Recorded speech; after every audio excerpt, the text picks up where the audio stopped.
lugar, educação. Bom dia, boa tarde, boa noite, dependendo de quando você estiver vendo esse episódio. Em segundo lugar, bem-vindo ao canal Preto na Língua para uns 5 minutinhos de morato com direito a Olha pra Poesia, um mix de reflexão e de poesia.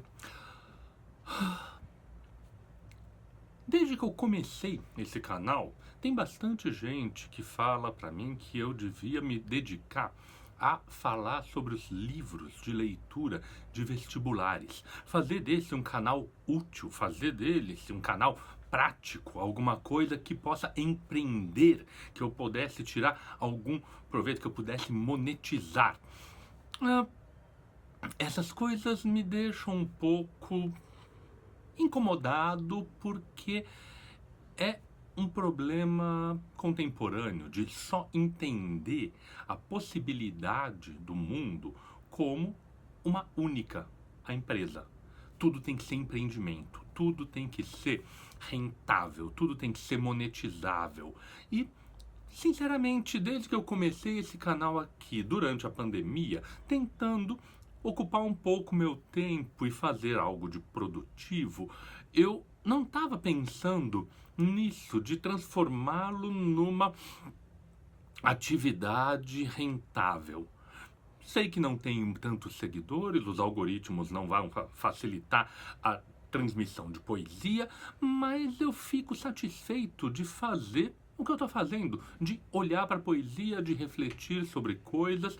Não tenho nem um pouco a ilusão desse espaço pseudo-perene, preservar muitas coisas. Acho que é mais prático, é mais fácil que esses programas sejam preservados se eu guardá-los no meu HD do que confiar na preservação da internet.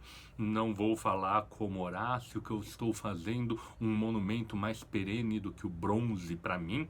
Não, eu estou compartilhando, na verdade eu estou aproveitando uma das brechas que esse universo sufocante de que tudo tem que ser prático, tudo tem que ser útil, tudo tem que ser rentável. Eu estou usando uma das brechas para poder olhar para coisas que são interessantes e, se puder fazer outras pessoas olharem para essas coisas interessantes, melhor ainda. É aqui que entra um pouco do meu olhar para a poesia de novo. Um dos poemas que mais me fascinou desde a primeira vez que eu li, numa antologiazinha da Ediouro de poemas do Fernando Pessoa, eu nem entendia muito bem o que estava acontecendo com aquela coisa de que o livro era do Fernando Pessoa, mas tinha um monte de outros nomes no meio, mas brilhou para mim um poeminha do Ricardo Reis, que é, de longe, o meu heterônimo favorito. Já apontava para uma preferência clássica que se desdobrou de outras formas. Mas esse poema é o que me chamou a atenção. Para ser grande, ser inteiro, nada teu exagero exclui. Ser todo em cada coisa, põe quanto és no mínimo que fazes. Assim em cada lago a lua toda brilha, porque alta vive. É um poema fascinante, é um poema que me fascinou, me desconcertou a primeira vez que eu o li, por causa justamente dos nossos bons e velhos enjambements, do encavalgamento, do escorrer sintático da frase de um verso para o outro. Nada teu exagero exclui.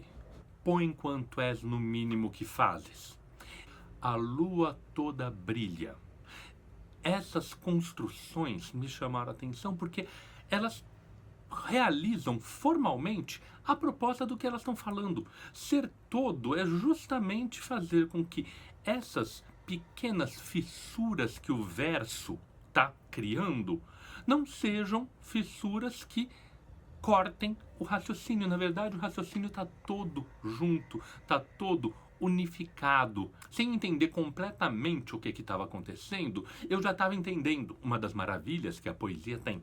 Agora, recentemente, olhando de novo, porque essa é uma das outras maravilhas da poesia, eu sempre coloco no final de cada Olha para a Poesia um slide com o poema para a gente ler de novo, porque voltar ao poema, voltar à literatura, voltar ao texto é uma das coisas também que não diz respeito a essa lógica da internet, essa lógica do YouTube, de você viu uma vez e acabou. Não. A gente volta, e voltando a esse poema, me chama a atenção essa imagem final. Em cada lago a lua toda brilha porque alta vive. Por quê? Eu sempre entendi uma mesma coisa. Dois entes dentro dessa frase. A lua no alto, o lago pequeno, mas a lua alta se projeta inteira dentro do lago. Agora, recentemente é que eu fui notar que tem um terceiro, o observador. O observador que está próximo desse espaço que é pequeno, que é restrito, mas que olha para ele, olhando para além dele. Eu acho que é essa uma das respostas que eu posso dar para quem fala que eu devo monetizar o canal ou fazer dele um canal prático com os livros de vestibular. Eu não vou fazer isso porque isso significa olhar para o lago, a internet, mas não olhar para além do lago. É olhar para muito perto. Não, eu quero aproveitar o lago para olhar para longe e daí ver a lua toda.